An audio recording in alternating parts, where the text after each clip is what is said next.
Hi, and welcome to the locker room. I'm one of the hosts, Justin Ham, and thank you so much for joining us as we journey through tough issues that guys face as athletes, coaches, and just as humans in general.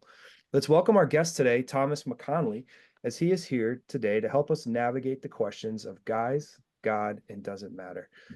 Hi, Thomas. Thank you so much for being here. We're so excited you could join us. Why Of don't you course. tell us a little bit about yourself? Where are you at right now in school? What are you up to? That kind of thing. Of course, yeah. So I'm currently at Roberts Wesleyan College in Rochester, and I'm an exercise science major, and I compete for the track and field team for indoor and outdoor. It's awesome. So I know what your discipline is within track. Why don't you share with the audience? What do you Yeah. actually specifically focus on? Yeah, so I'm a thrower, so I do shot put, discus, weight throw, hammer, all that good stuff. So. Oh, that's really exciting. So what is your favorite thing about competing, throwing, all of that? What's your most favorite thing you think? I just like the atmosphere, going to a meet, trying to win is always fun, and then trying to do your best and chasing after a certain mark, Mm, trying to qualify for nationals and all that, and it's just interesting, and I've had a fun time, working towards improving myself in the sport. I love that answer. So you're at Roberts Wesleyan. What made you want to go to college there?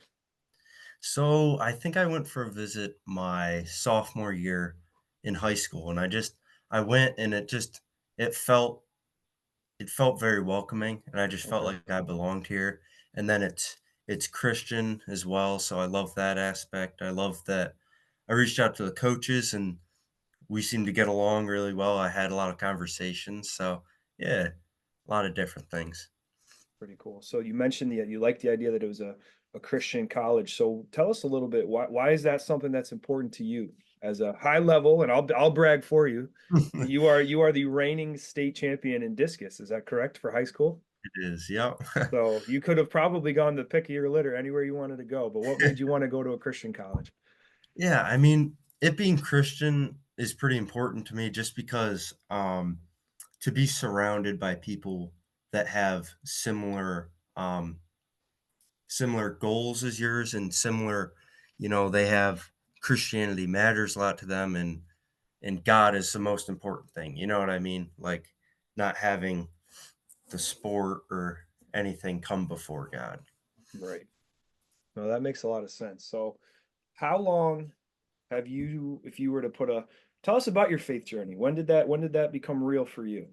Yeah, so ever since I was young, my parents have given me a really good base. They've taken me to church.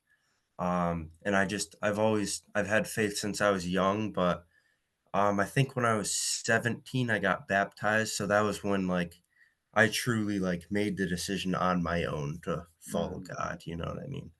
yeah. How did your life change once you decided to make it your own? Because I think a lot of people, I grew up in church. A lot of times when you grow up in church, it's almost like a just part of your routine. So what was some of the big changes in you once you realized, you know what, I'm going to do this for me?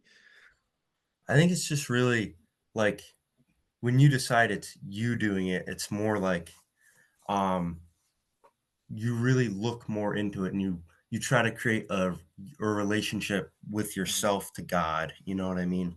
And trying to create that relationship more rather than just kinda having your parents bring you to Mhm. church, Like, since I'm at college now, they're not gonna bring me to church, you know what I mean? So Right. so I'm driving the church and things like that, so it's more independent and more, like, your decision on doing it. Yeah, because it almost it makes it more, it sounds like what you're saying is it makes it more your own. It makes it real. Yeah, for sure. Yeah, it's not just something to make mom and dad happy, but it's you want that relationship, you're desiring, you're going out of your way to make sure you're growing in your faith. Mhm. Yep. That's awesome.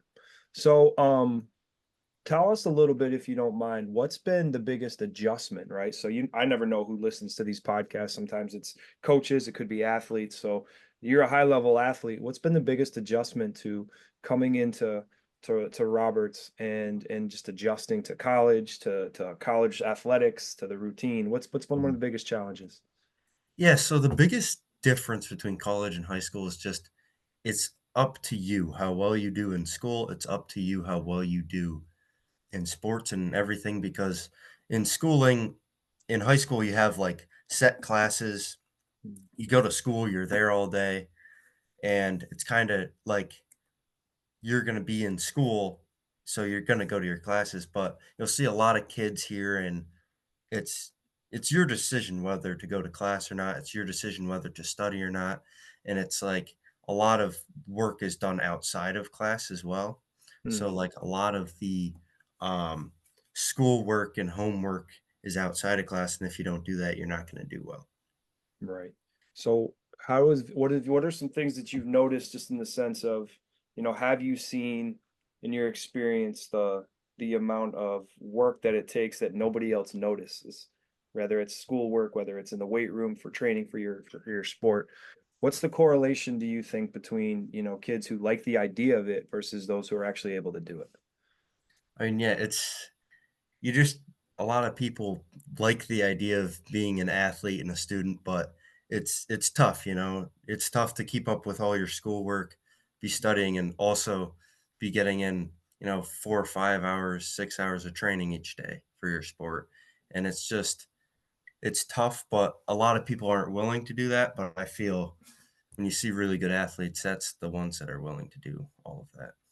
Yeah, when you were so I mean again, I've gotten to know you over the last couple of years and it's been super exciting to see where you're at and how bold you are about your faith. What was it like now that you're at a Christian college now, but growing up, I know you went to a public high school. So what was that like growing up, being excellent at your sport, but then also trying to live your faith out? What did that look like for you? Yeah, so public school, a lot of people don't have that same mindset. So it was definitely being surrounded by a lot of people, a lot of swearing, Mhm, a lot of just partying, things like that. So it's definitely like I tried to separate myself from that and, you know, path my light and all that. mhm, And so like in meets, I had these warm-up shirts that said Jesus is King on them. So I would try to start conversations with different people. And a lot of my friends, they aren't Christians, and mhm. it's tough when you're trying to like bring it to them, you know what I mean? You're discipling to them, and sometimes they don't listen. So it's Right. tough, but it's you're hoping to spread the word.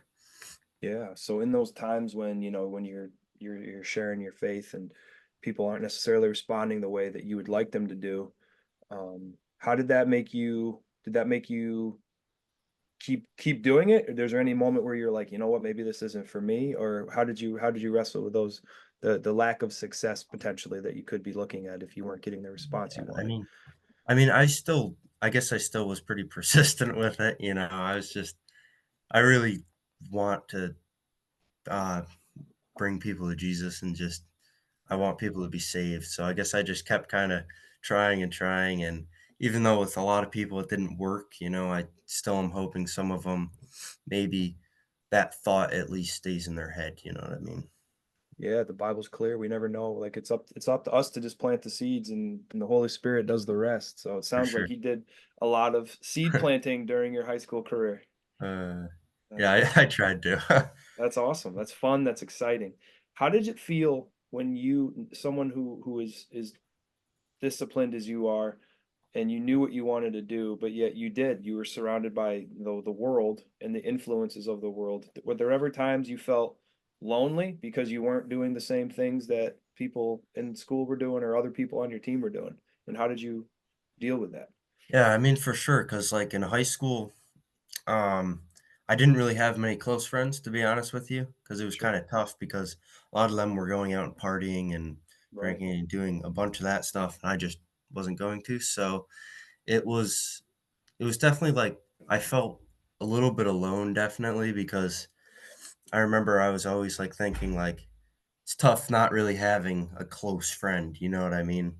But, Mm, like, it was difficult in that way, but in college, I mean, I found my closest friends, like yeah. like, in my whole life, and I've only been here less than a year, which is kinda crazy. Is. What is it about being at a Christian college that's given you that connectedness to Um, your close friends?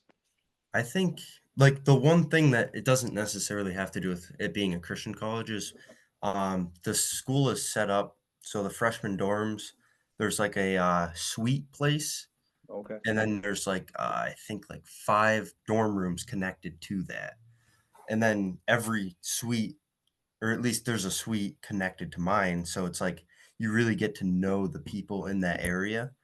Yeah, And even at a Christian school, not everyone is a Christian. A lot of of kids course. come, for sports, Sure. but I just feel we've a lot of the same priorities and thoughts to a lot of the kids because they are Christian, they have Mm.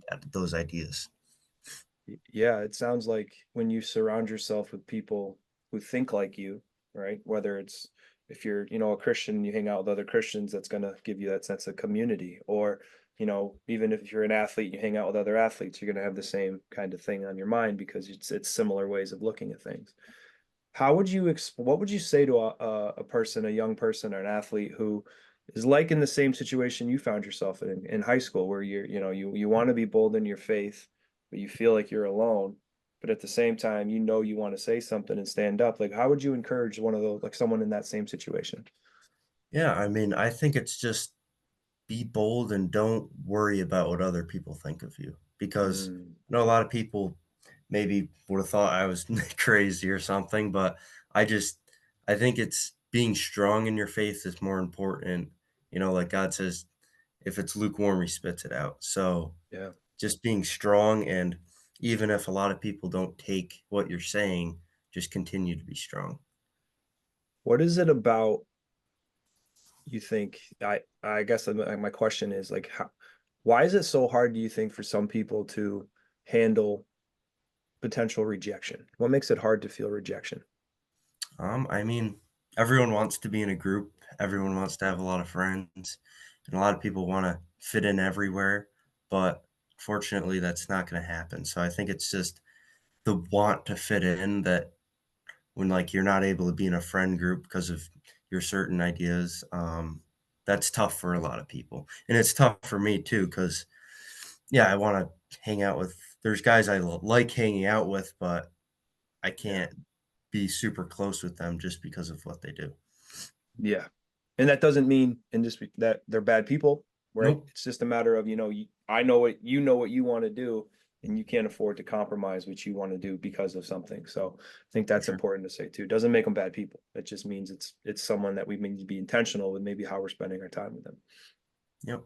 So, so kind of in that same vein, I know for me, like I grew up in a Christian home, going to Christian school. I graduated from a Christian high school, went to a Christian college, and I was someone who was always a kind of afraid. Like I knew what I should do, I knew what I wanted to do, but I felt the pull of wanting to fit in when I was younger more than I did of wanting to do what's right. So I looking at you am like, man, I wish I could have done it that way. But rather than, beat myself up about it, I like what you had just said about the idea of finding your people. How talk about the importance of finding your people and how important that's been for you now that you're at college. People that think like you, that move like you, that have your same ideals. What is that like for you? Yeah, so just having supporting people around you that share your ideas, share your faith is just really important. Even one of my closest friends right now, he isn't a Christian, but I'm still leading him down that path. Like he's been going to church with me, I've been giving him ideas about it and things like that. And it's important to have people that not only you wanna like to be around them, but it's also you want them to help you become a better person too. Mm, Like like a lot of times, a lot of my friends all like I can ask questions about the Bible to them, and we can have a discussion about it, you know what I mean? And that's important to be able to do because it's important to be able to have questions and then maybe not have their answer. They might be coming from one point of view, and then another friend maybe has another, and then you have your own, and it's just important to be able to do that. yeah, that's awesome. And that's something that, you're able to do by being surrounding yourself with people and being to a degree vulnerable and able to open up with those those certain people, right? Not everybody needs to see how vulnerable we are, how open we are, but when you have those people in your life that you trust, those are the people that as the Bible says, iron sharpens iron. For sure. Yeah. So just kind of thinking about this and your own story, like where do you see yourself? And I don't mean, college wise or athletic wise, but as your faith is continuing to become your own, right? You're in college, you're making it yours, you're not at home anymore. How do you see yourself kind of passing along what you've learned so far? Yeah, I think it's just continuing to disciple the people and continuing to spread the word. And I just think it's important to try to bring more people to God, to Mm, Jesus, and to know the truth. yeah. What is what are some of the things that you find are successful in sharing your faith? Right? Because I I know think not everybody's Billy Graham. You know what I mean? Not everyone's out there super gifted in that. And I think a lot of people struggle with fear and what to say. But for you, like, what's something that works for you in living out your faith that you can show other people?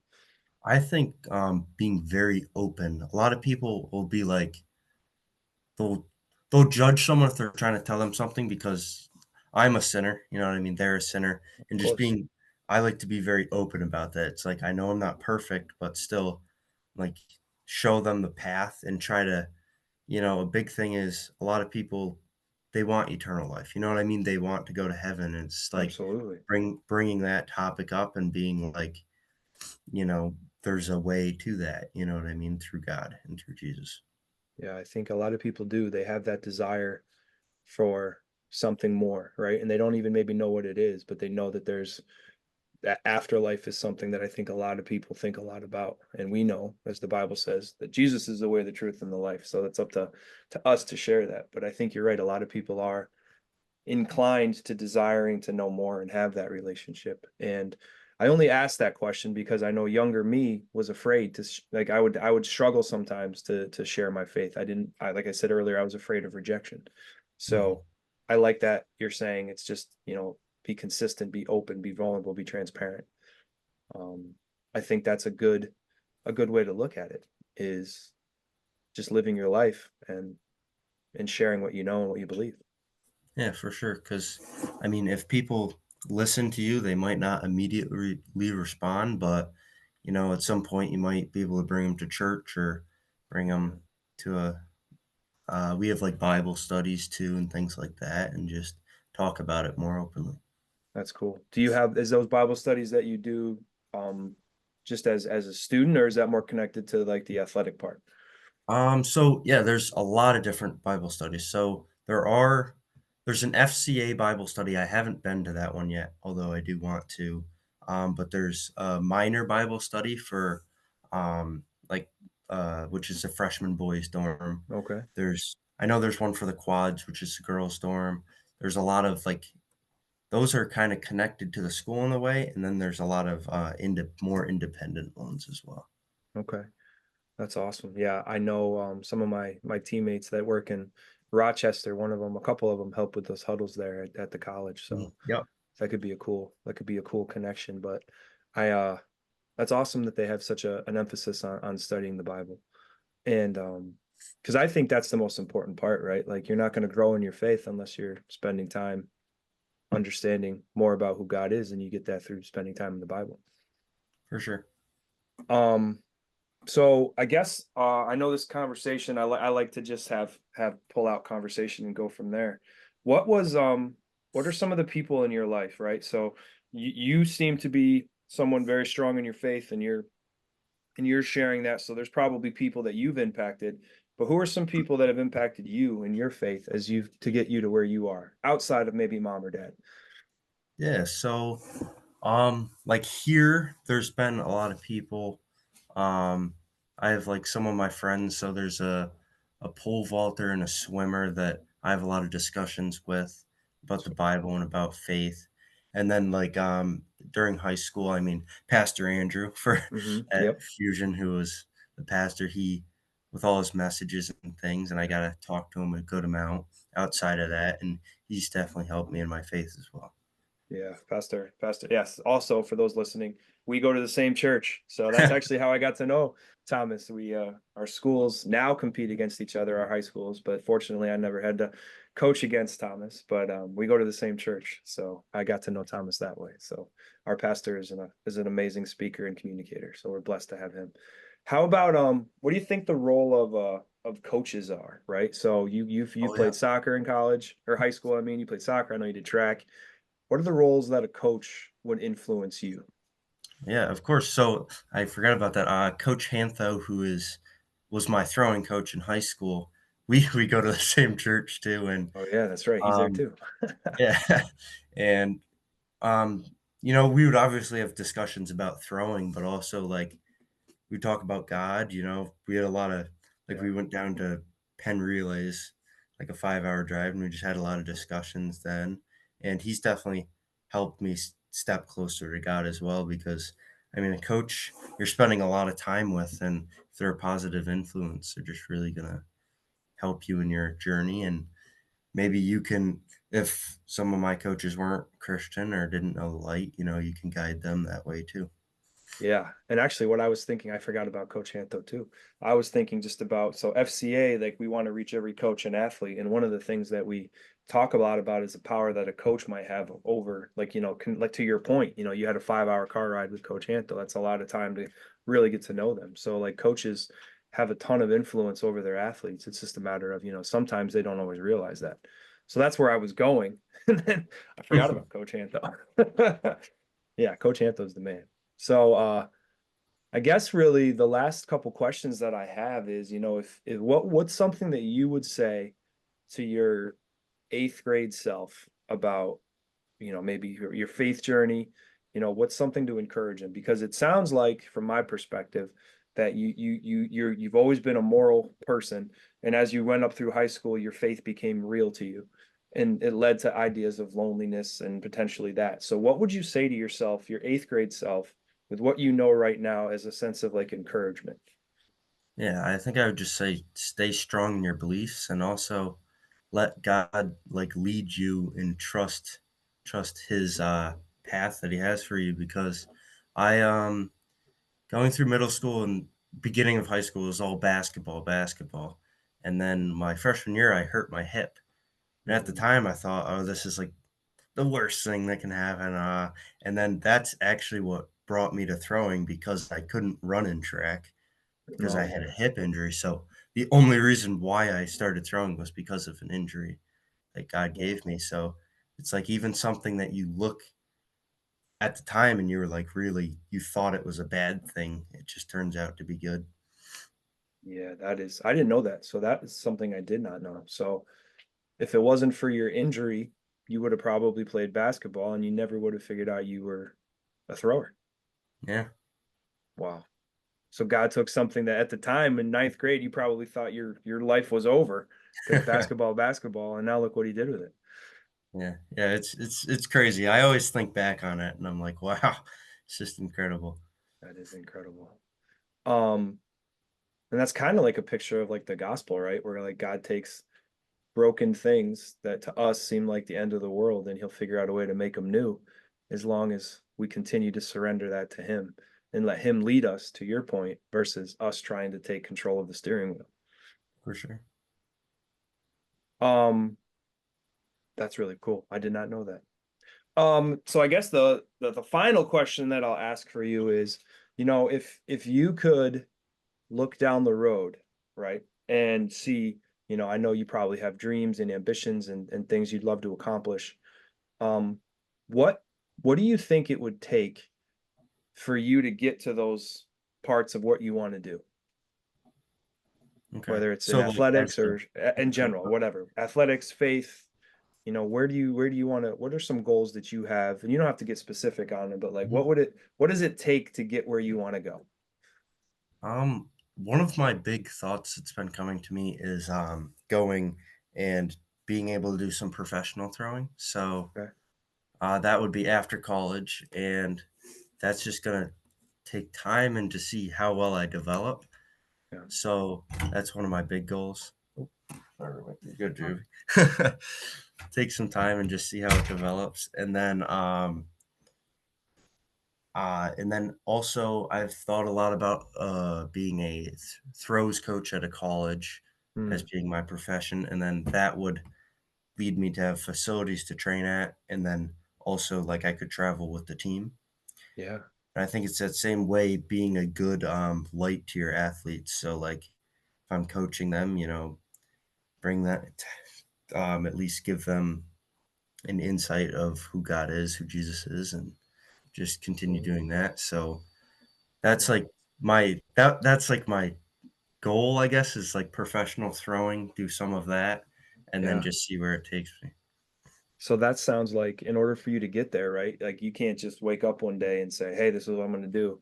It's discipline, it's hours, it's years, it's intentional living for a period of time, right? Yeah, for sure. And I think that's something that I know young people, again, we talked a little bit about it earlier. They love the idea of that, but what are they willing to do to make it happen? Mhm. And I feel like that's something that you have that kind of competitive discipline to make that a reality that not everybody does. And the fact that, you're willing to mark out what your goals are, that's huge. And I think people listening to this, I think, everyone has goals, everyone has dreams, and it's just a matter of what are we willing to do, what are we willing to surrender? What are we willing to give up? Because for you to get where Mhm. you are, you had to give up going to those parties. You weren't allowed, you sacrificed, maybe capital, like social capital with your friends in high school because you were intent on getting somewhere with your athletics and you had to say no to a lot of things. So there's a lot of sacrifice that goes into excelling in athletics. And there's also a lot of sacrifice, I think, going into serving the Lord and witnessing and sharing your faith with other people too. So that was something that just hit me when you said all of that is this the amount of sacrifice that goes into being an excellent athlete as well as a follower of Jesus. Yeah, it's definitely a tough path, but I mean, he's been with me, and Mhm. I couldn't be more happy where I'm at right now. So it's just I'm very happy that when I was younger, I never really thought professional athlete was. I mean, obviously, I wanted to be like a professional Sure. basketball player. I feel like a lot of people did, but Yeah. like I feel like I never really truly believed it. But now, where I'm like looking at my numbers and looking at the path, I'm like, oh, it might be possible. So Yeah. That's awesome, man. Well, that's really exciting to see. And I know I had a coach, and when I played basketball in college, my coach used to say, "Never give up what you want most for what you want in the moment." And I think you're a great example of that. Like you have a goal and you know what you're doing, and you didn't allow what you wanted in the moment to potentially interfere with that, whether it was in high school or even now. So well, Thomas, this has been great. I'm super thankful for you jumping on with us. I know it looked like your roommate wanted to come in, so we don't want to hold that up. But any last thoughts or anything else you just want to share before we um, wrap up the interview? yeah, I just wanted to thank you for letting me be on here, and I'm happy to see FCA and all the good things it's doing. I mean, it's really helping athletes come to God, and I've seen that a lot in Rochester too. It's been good. They're pretty active here too, as well. Yeah, So it's just been really cool to see. that's awesome. Well, awesome, Thomas. Well, thank you so much and continued I don't want to say good luck, but I guess good luck in everything that you got going on. And we will talk to you really soon. Thanks, man.